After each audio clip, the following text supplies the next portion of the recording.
আমরাও পাশে দাঁড়াই দিব। প্রচণ্ড বৃষ্টিরে মানে উপেক্ষা করিয়া যে আজকে সাংবাদিক মহল এবং সচেতন মহল এখান হয়েছেন, এর মানেও বুঝে যায় একজন বালা মানুষরে প্রত্যাহার করা বা বদলি করার এটা একটা সিন্ডিকেটে খুশি করার লাগে। সিন্ডিকেটটা যদি জয়ী হয় শুধুমাত্র সাধারণ মানুষ নয়, সাংবাদিক, শিক্ষক, প্রত্যেকটা মহলের মানুষ একসময় আমরা বঞ্চিত হইব।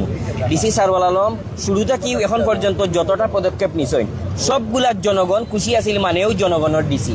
এই জনগণের ডিসিরে সিলেট প্রেমী ডিসিরে বদলি করানোর মাধ্যমে সিন্ডিকেট যদি জয়ী হয়ে যায় আগামীতে আমরা কঠিনের ফল পাইতে হইব।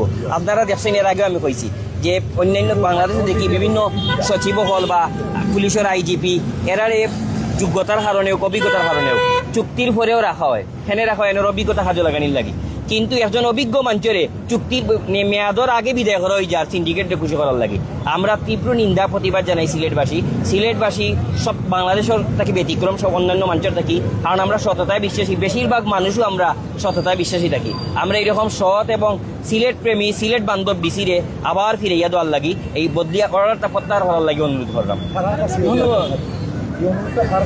অবশ্যই কর্তৃপক্ষ রয়েছে, আমরা দেখছি যে রাষ্ট্রপতির আদেশে একজন সচিবর স্বাক্ষরিত চিঠি।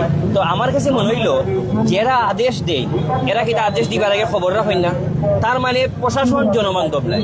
এই দেশের প্রশাসন যদি জনবান্ধব হইতো তাইলে চিন্তা করলো না যারে আমি বদলি করতাম, যারে নিয়োগ দিতাম। আমরা দেখি যে অনেক সময়